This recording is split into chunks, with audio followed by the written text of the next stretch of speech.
My congratulations to all those graduating today.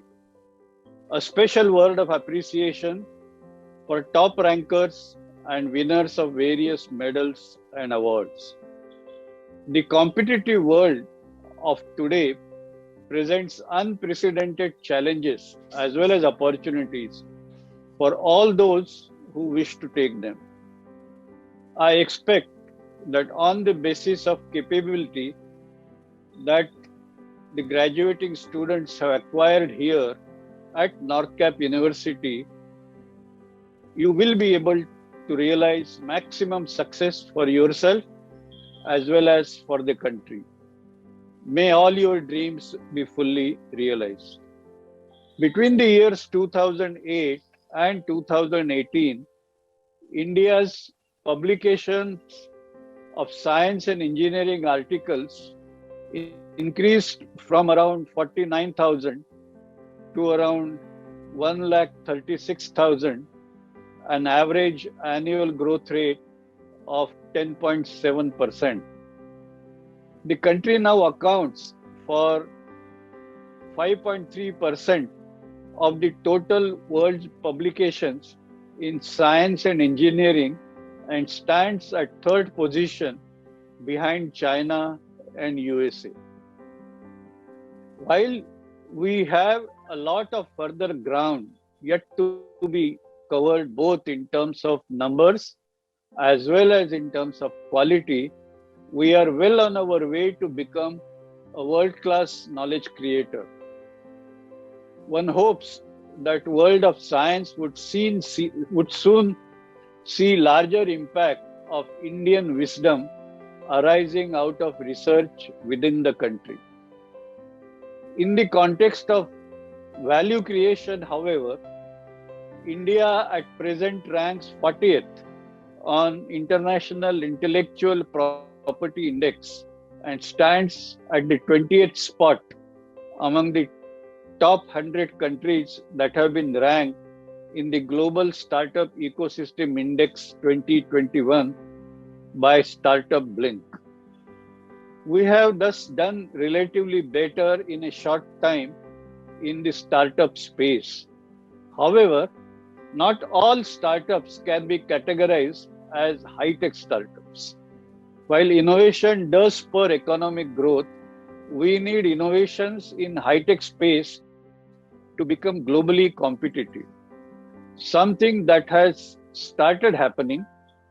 We need to ascend on the knowledge-based value creation ladder rather fast, certainly faster than other key players, to bridge the gap for us to succeed in the global competition that is becoming fiercer by the day. An extreme example for us to emulate in this context is Stanford University, whose alumni and faculty have created nearly 40,000 companies that generate around 2.7 trillion US dollars in annual revenues. Notice that this number is around the size of Indian economy. The industry and research university ecosystem, like the Stanford University Silicon Valley, are great success stories. The research park at IIT Madras is a good beginning in this direction. More such examples are in the making. We need many more such initiatives. A holistic ambience involving teaching, research, industries, and society activities engaged with each other mutually reinforce each of these domains and help them to move to higher levels of excellence. A private university like NorthCap can certainly make an important contribution in this context. We are now in an era dominated by high-end technologies like semiconductors, artificial intelligence, computing and telecom, clean energy, advanced aerospace, and pharmaceutical. Soon, new knowledge frontiers exploiting genetics, quantum physics, cognitive and brain sciences, etc., would start dominating. We need to close in gaps between us and advanced countries in technologies emerging from these domains, which currently seem to be expanding. Not being able to do so would not only put us at disadvantage, but could in fact make us vulnerable through emergence of new technology denial regimes, even in the commercial sectors, holding hostage entire segments of our nation's economy. We thus must quickly become a massive producer of high-end and frontier technologies. A well-knit research entrepreneurship ecosystem involving close partnership between academia, industry, and government is a critical necessity for this purpose. This is a necessity for our national security, our economic prosperity, and our societal well being. A private multidisciplinary research institution like the NorthCap University could, in principle, nurture an ambition to realize such an objective. As we prepare ourselves to be in the forefront of emerging high technology and be a frontrunner in the global competition, we need to be also aware of the need to bridge growing disparity within the country that is becoming a matter of concern. A key factor is the urban-rural gaps. Rural development in India needs a special focus in this context.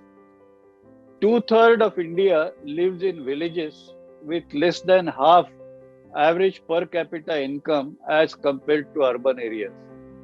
Bridging the urban-rural divide, at least in terms of livelihood opportunities, is thus a matter of urgent necessity in our country.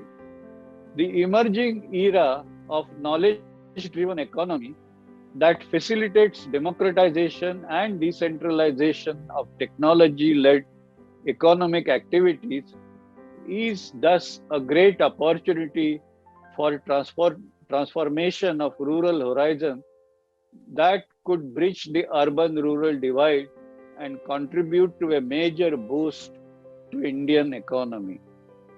This, however, would involve capacity building of people who live in rural areas in dealing with emerging technologies and also ability to internalize technologies and build on them, including solving problems during their implementation.